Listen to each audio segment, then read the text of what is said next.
Hello, welcome back to Food for Therapy. I'm your host, Therese Bolden.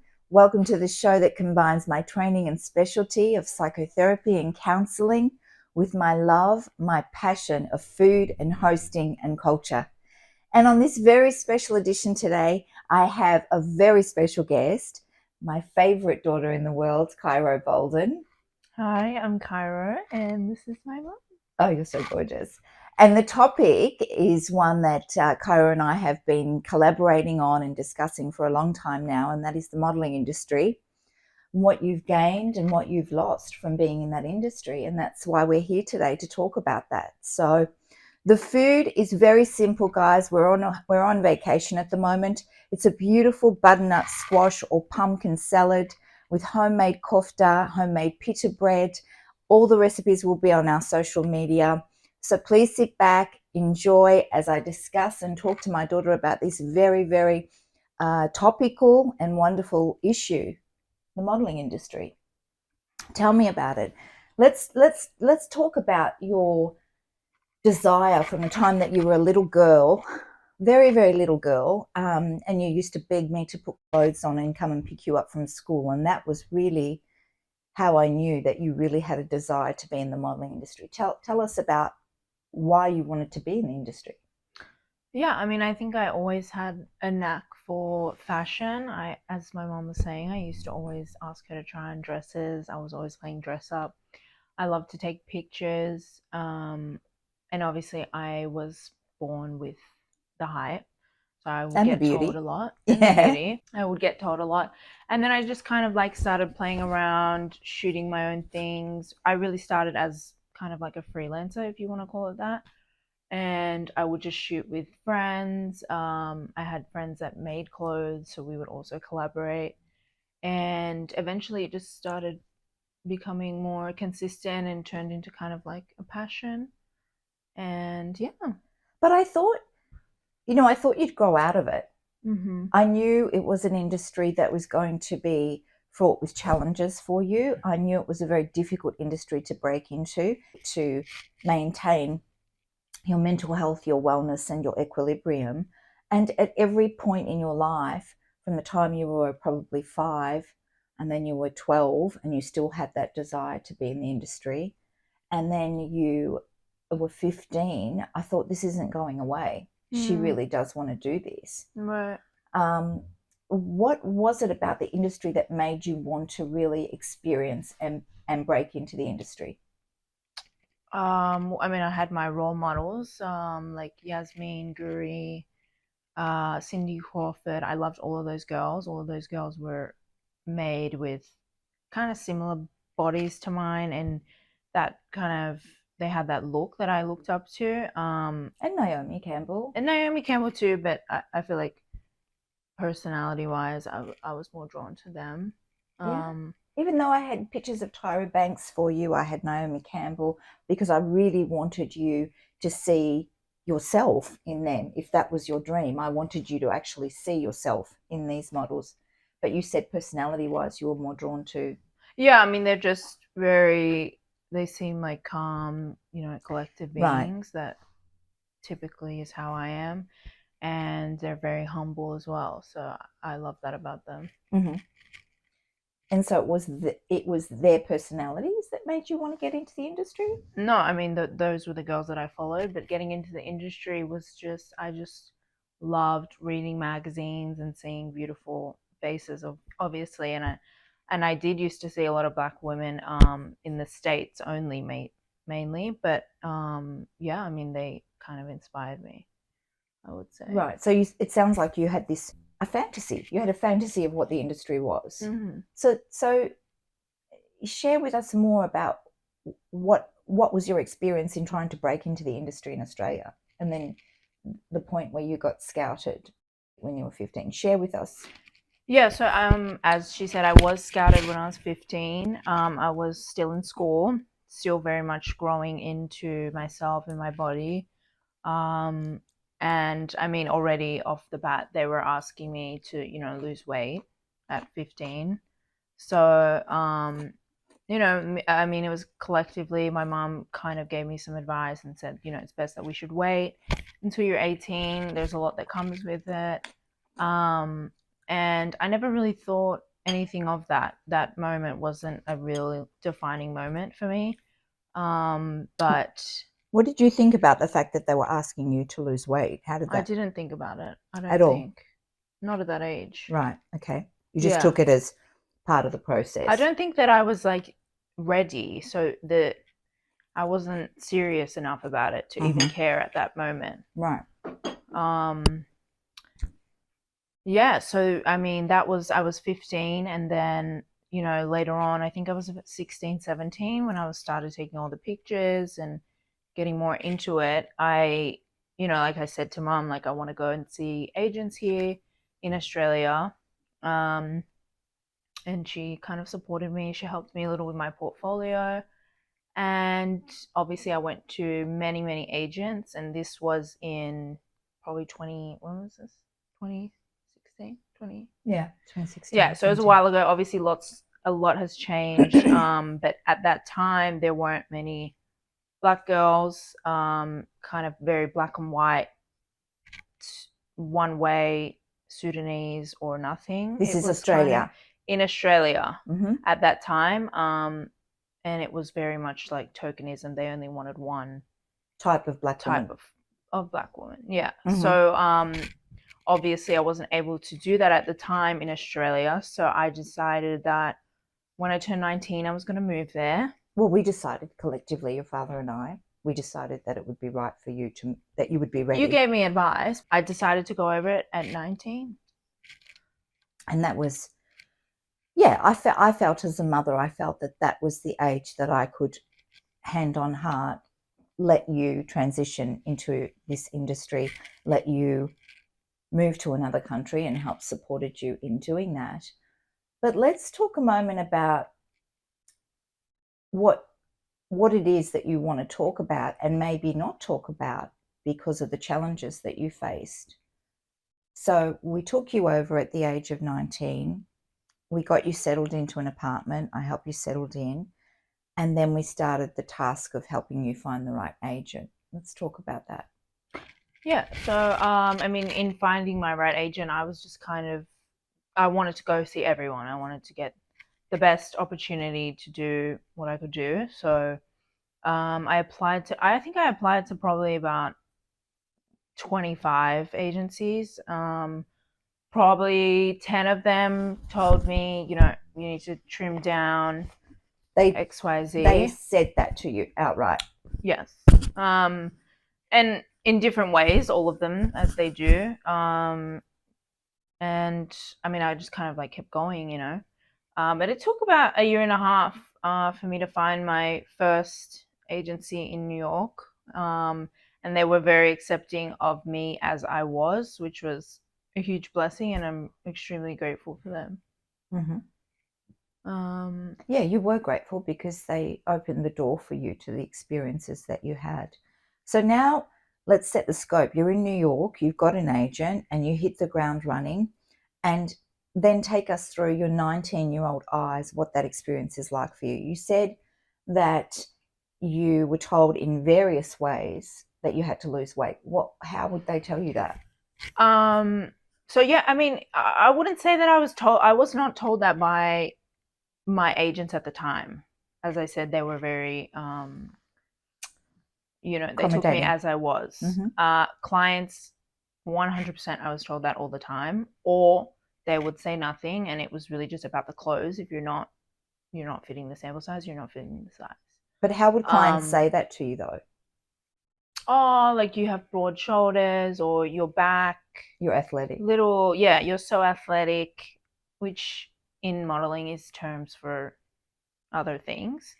And yeah, I mean, just little nuggets here and there, I guess, over time. And how did that make you feel? In the beginning, it kind of just went over my head. I wasn't really paying attention. I was so focused on, like, my first 2 years, I was go, go, go. So I didn't say no to anything. I was hitting the ground running. I wanted to just do as much as I could.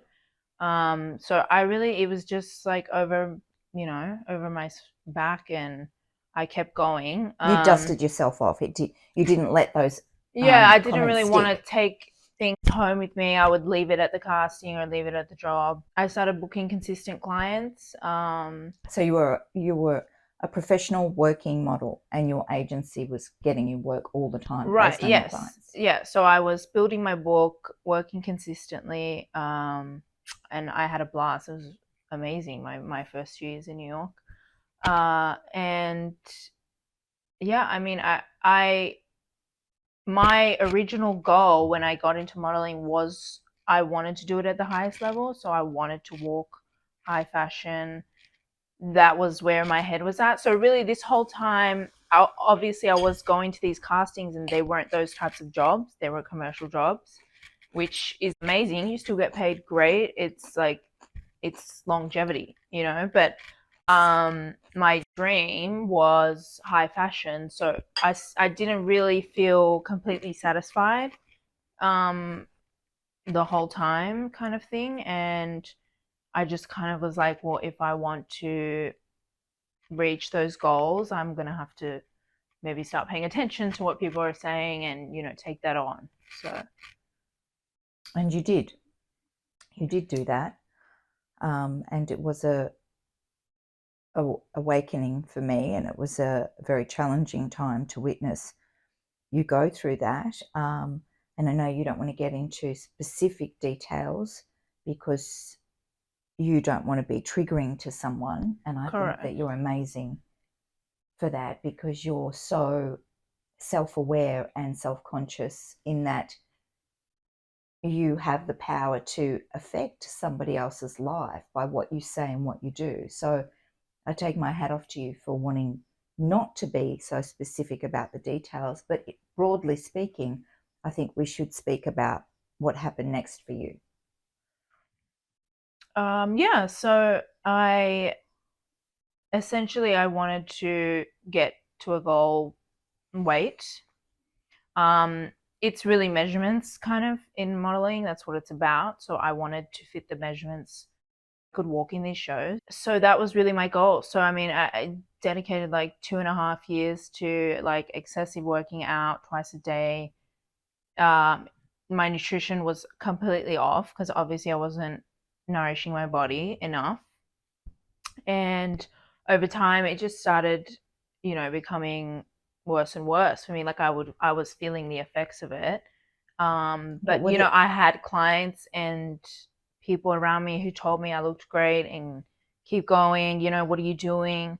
You look amazing. And so, I mean, kind of is triggering in itself because you just think that you have to keep that up.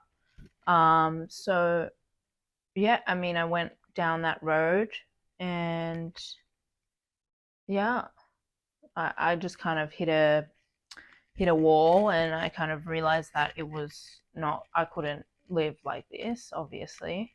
Well, you can't sustain that because it affects your whole being. Yeah, I mean, it affects your not just your health, but your friendships, things around you. You can't focus, you're sad all the time, things like that.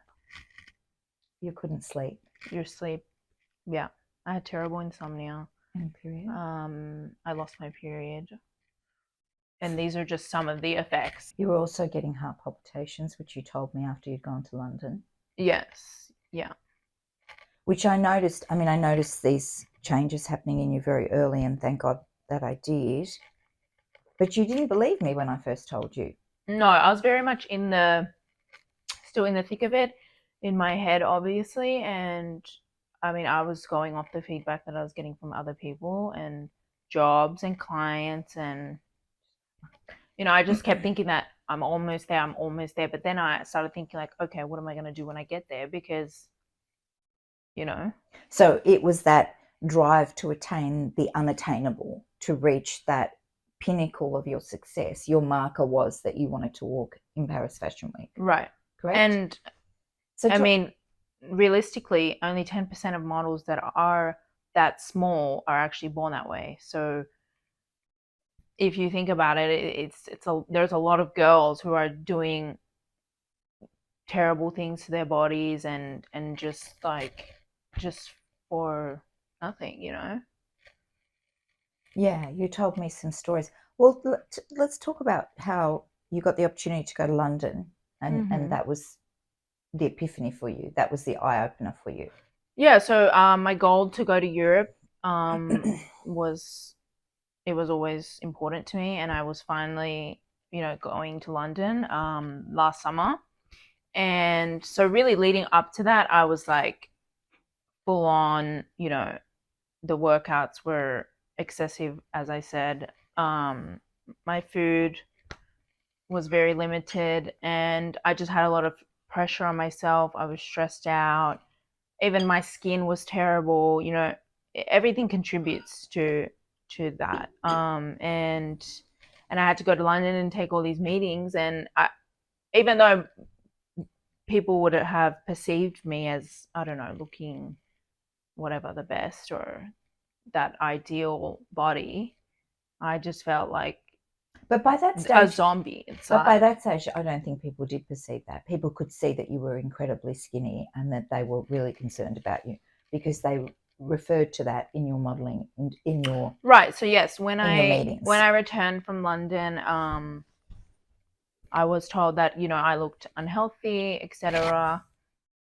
Was another eye opener for me because it was coming from people in the industry. So, and I mean that kind of made me look at it even.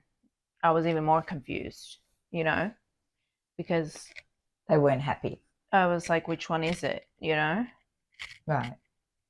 So you felt like for a while there was this feedback from external forces in the industry telling you that if you lost this amount of weight, you'd be able to fit into whatever that status quo was for Paris. Yeah. And then you get yourself there and you're all of a sudden too skinny. Right.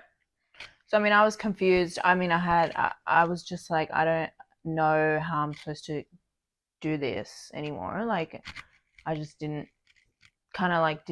understand what I was supposed to do. And people were telling me, like, you have to decide what weight you're going to get to, and decide your measurements you want to go back up to. And I was like, how do I decide that? Like, you know what I mean?